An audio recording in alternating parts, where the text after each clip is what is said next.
Imagine spending years in a relationship where your emotional needs were never met, where every glance in the mirror made you question whether you were beautiful enough, worthy enough, or simply enough. Now picture waking up one morning, ready to step into a new chapter in your life, only to find that the echoes of your past relationship haunt your every move. Welcome to part 2 of our new series on narcissism in romantic and family relationships. Today, we're diving deeper into the aftermath of an emotionally draining partnership with a narcissistic spouse or lover. If you found yourself feeling oddly lost after the breakup, like you barely recognize the person in the mirror, this episode might feel like it's addressing your private pain.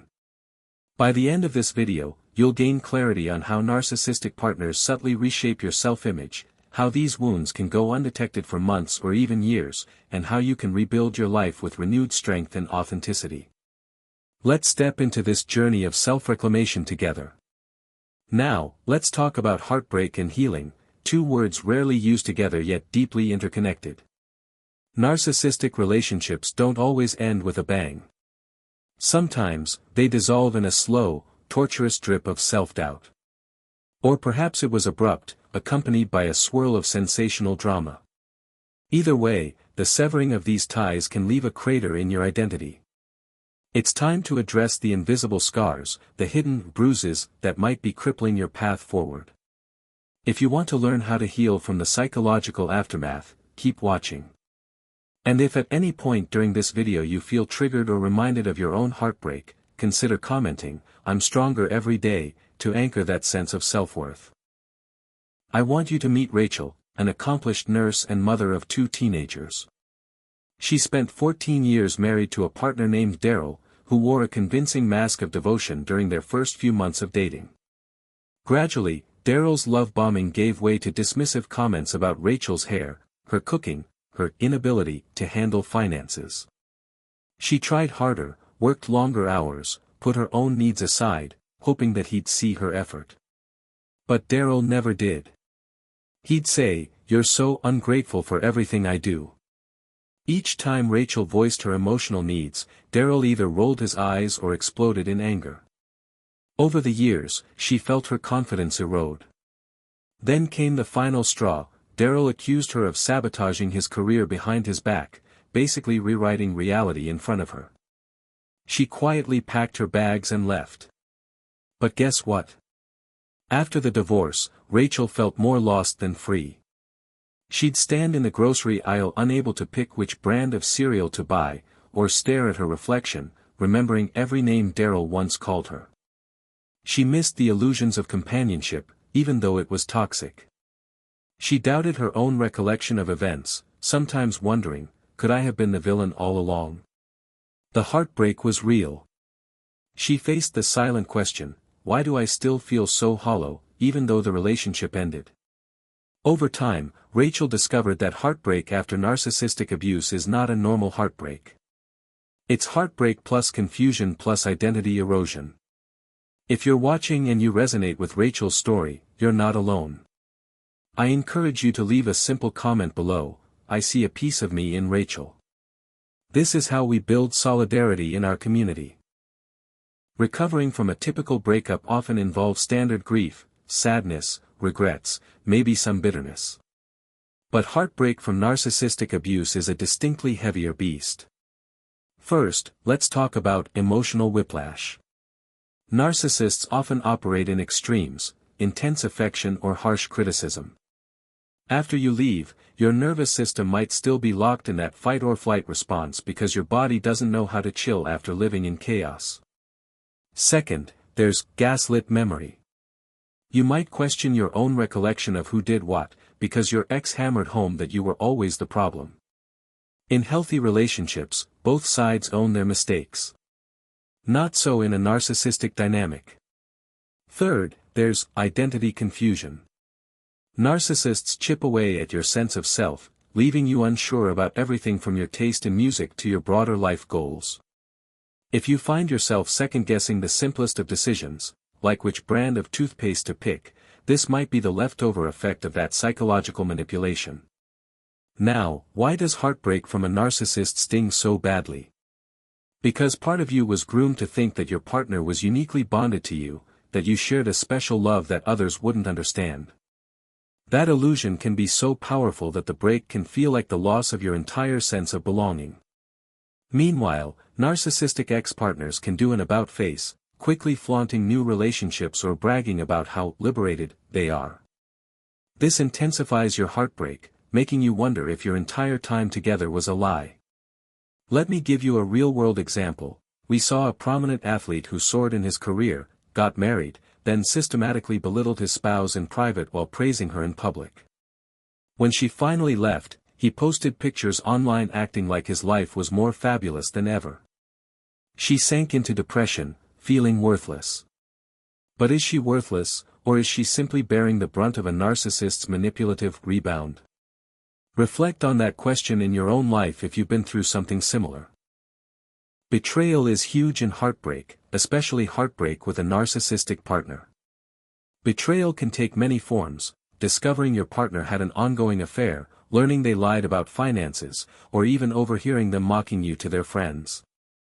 The difference with narcissistic betrayal is that it's rarely just one event. It's a pattern, a series of micro and macro betrayals that you might have initially overlooked to preserve the peace.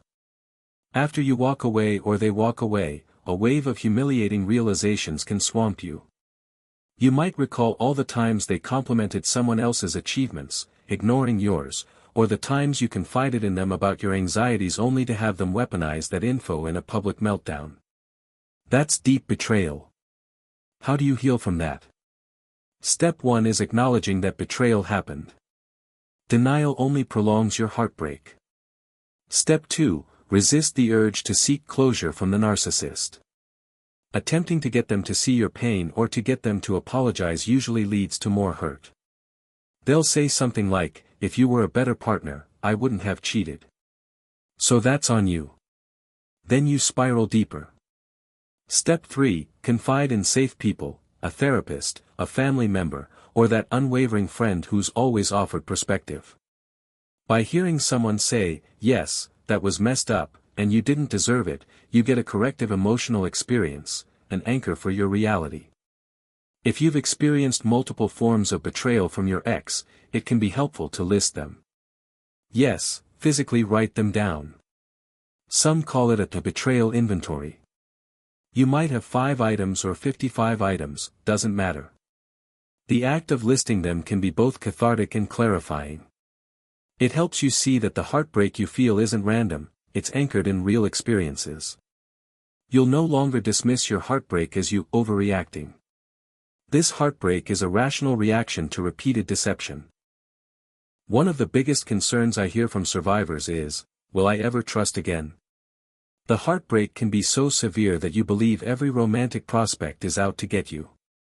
But let's talk about practical ways to start rebuilding that trust in humanity, and in yourself. Self-validation drills. Each morning, stand in front of the mirror and state one trait you love about yourself. Maybe it's your sense of humor, your loyal heart, your resilience.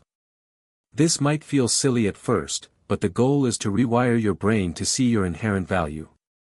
Incremental social risk. Instead of diving headlong into a new relationship, start small, like having casual coffee with an acquaintance, or going to a group activity.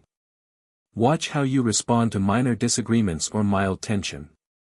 The objective is to observe how your newly formed boundaries operate in real time.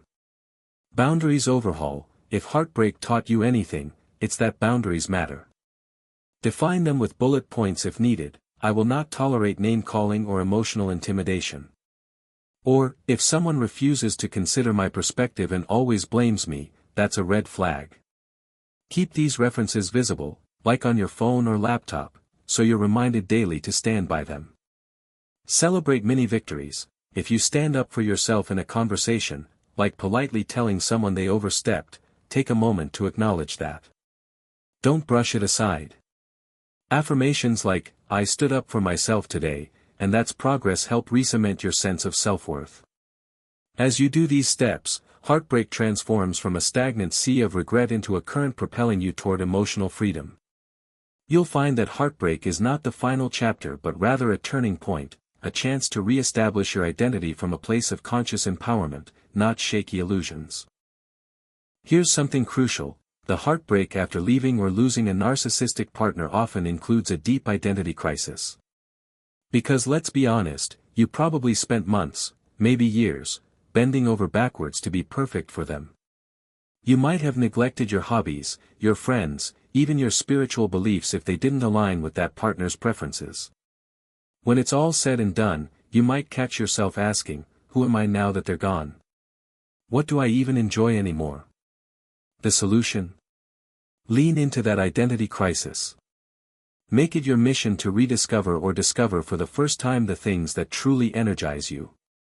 Maybe it's painting, or a new fitness routine, or traveling alone to a place you've always wanted to see. Also, consider the possibility that heartbreak can be an invitation to expand your horizons. For instance, let's say you always suppressed your love for rock climbing because your partner said it was pointless or selfish. Now, you can take a beginner's rock climbing class. You'd be surprised how liberating it feels to do something purely for yourself. Reconnecting with your identity can also be about reconnecting with old friends or forging new friendships in supportive communities. People often come together around shared experiences, like if there's a local support group for survivors of narcissistic abuse. Trading stories there might awaken the realization, I can be loved, I can belong, I can be me, flaws and all, without fear of manipulation. Over time, each choice you make from this new vantage point cements the understanding that heartbreak is not your permanent home. It's a transitional space you navigate, shaping you into an even more genuine version of yourself. The heartbreak inflicted by a narcissistic relationship is not your run-of-the-mill heartbreak. It merges confusion, loss, betrayal, and a warped sense of reality. Yet, ironically, heartbreak also offers the ultimate impetus for growth and self-restoration. In the throes of heartbreak, you unearth how strong you truly are. You discover what your deal breakers are, how unstoppable you can be once you see illusions for what they are. If you learned only one thing from this episode, let it be this: heartbreak can be a beginning, not an end. The sorrow is real, but with knowledge, supportive connections, and a steadfast commitment to boundaries and self-love, you can resurrect yourself from the ashes of heartbreak into a person far more authentic, resilient, and wise than you ever thought possible. Are you ready to break free from your heartbreak? Share your biggest heartbreak challenge in the comments by starting with, "My heartbreak is," or if you already conquered heartbreak, let us know, "I overcame heartbreak by." Let your story guide others.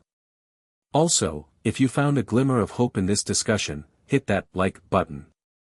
And remember to subscribe for more deep dives into the complexities of narcissistic relationships, family struggles, and the triumph of personal healing. Through heartbreak, you often discover your mightiest power. Keep your heart open, stay courageous, and walk forward, one step at a time.